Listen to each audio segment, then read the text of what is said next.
warahmatullahi wabarakatuh. Berjumpa lagi dengan saya dalam pembelajaran IPA kelas 9. Kalau dalam video sebelumnya kita sudah membahas tentang struktur dan fungsi organ reproduksi pada wanita, pada video pembelajaran kali ini kita akan membahas tentang siklus menstruasi, fertilisasi, dan kehamilan. Apa itu menstruasi? Menstruasi atau biasa disebut dengan haid atau datang bulan adalah perubahan fisiologis dalam tubuh wanita yang terjadi secara berkala dan dipengaruhi oleh hormon reproduksi baik FSH, estrogen atau LH progesteron. Atau bisa juga didefinisikan sebagai keluarnya darah, cairan jaringan, lendir, dan sel-sel epita yang menyusun dinding rahim melalui vagina. Menstruasi ini terjadi ketika sel telur yang sudah matang dilepaskan oleh ovarium dilepaskan menuju ke tuba falopi, tetapi ketika di tuba falopi ini tidak terjadi pembuahan atau tidak dibuahi oleh sel sperma. Menstruasi umumnya terjadi 1 bulan sekali dengan siklus 28 hari, tetapi ada juga wanita yang memiliki siklus 18 hari bahkan sampai 40 hari. Fase menstruasi dibagi menjadi 4. Yang pertama adalah fase menstruasi itu sendiri, yang kedua adalah fase folikuler, yang ketiga adalah fase ovulasi, dan yang keempat adalah fase luteal. Fase menstruasi merupakan fase di mana hormon FSH meningkat sehingga merangsang ovarium untuk menghasilkan folikel-folikel. Nah, folikel yang sudah matang akan merangsang atau memicu hormon estrogen untuk menebalkan dinding rahim. Nah, ketika ini nanti sel telurnya tidak dibuahi oleh sel sperma, maka sel telur ini nanti lama-kelamaan akan mati dan luruh bersama dengan dinding rahim dan akhirnya keluarlah menjadi cairan darah atau lendir yang keluar melalui vagina yang dinamakan menstruasi.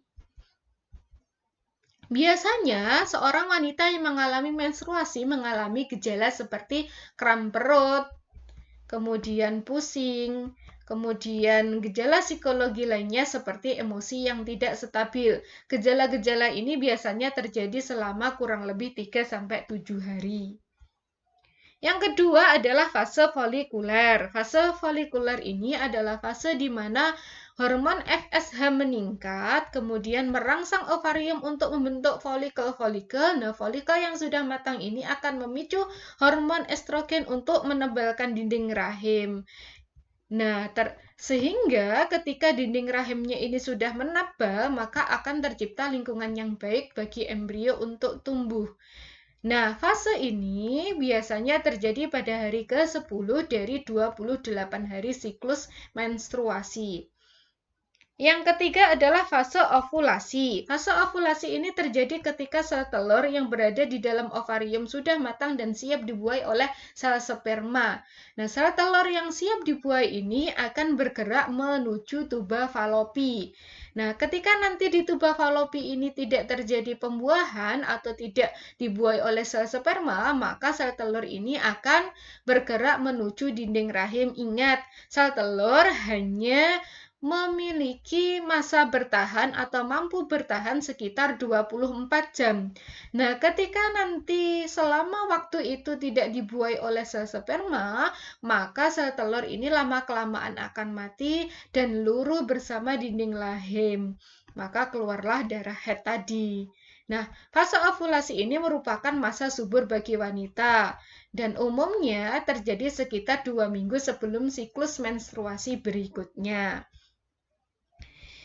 Yang terakhir adalah fase luteal. Fase luteal merupakan fase di mana terjadi peningkatan hormon yang berfungsi menjaga ketebalan rahim, sehingga sel telur ini siap ditanamkan di dalam rahim. Tetapi jika sel telur ini tidak ada yang membuahi, artinya tidak terjadi fertilisasi atau pembuahan, atau bisa juga dikatakan tidak terjadi kehamilan, maka korpus luteum akan menyusut dan diserap oleh lapisan rahim. Dan lapisan rahim nanti akan meluruh bersama sel telur yang sudah mati dan keluarlah menjadi darah haid atau menstruasi. Ya, Fase luteal ini umumnya terjadi selama 14 hari. Nah, kiranya itu 4 fase dalam fase menstruasi. Berikutnya adalah proses fertilisasi dan kehamilan. Kita bahas satu persatu dulu mulai dari proses fertilisasi. Proses fertilisasi dimulai ketika sel sperma dilepaskan sekitar 300 juta sel sperma yang memasuki vagina. Namun, hanya ratusan sel saja yang bisa mencapai tuba falopi menuju ke sel telur. Jadi seperti ini. Jadi, dari sekitar 300 juta sel sperma ini nanti yang telah masuk ke vagina, tidak semuanya bisa berhasil masuk ke tuba falopi untuk bertemu dengan sel telur. Yang berhasil masuk ke tuba falopi biasanya hanya ada ratusan sel saja.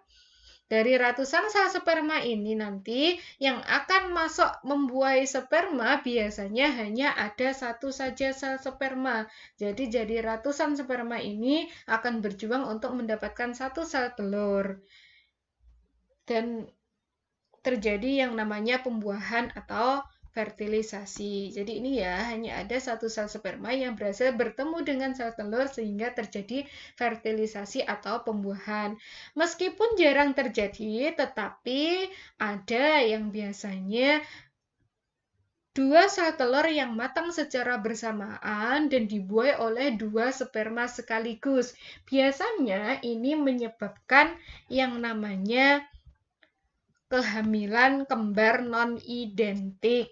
Sementara untuk kehamilan identik, satu sel telur itu hanya dibuai oleh satu sel sperma. Sel telur yang sudah dibuai akan membentuk zigot. Nah, zigot ini akan membelah menjadi dua atau lebih. Itu biasanya dinamakan kehamilan dengan kembar identik. Kalau ada dua sel sperma, ada dua sel telur yang berhasil mengalami pembuahan atau fertilisasi, kehamilannya dinamakan kehamilan kembar non-identik. Nah, bagaimana prosesnya?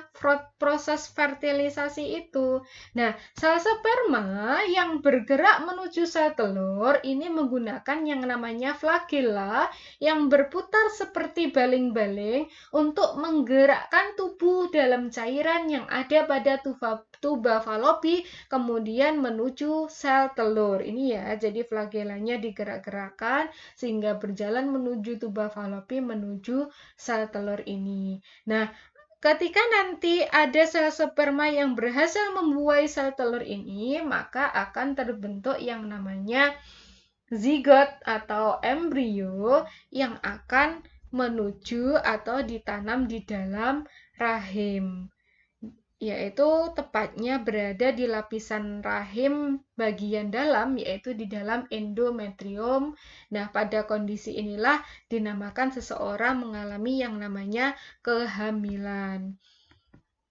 Saya rasa sudah jelas penjelasan kali ini. Jika ada pertanyaan, silahkan ditanyakan di dalam Google Classroom kalian masing-masing. Saya akhiri dulu. Assalamualaikum warahmatullahi wabarakatuh.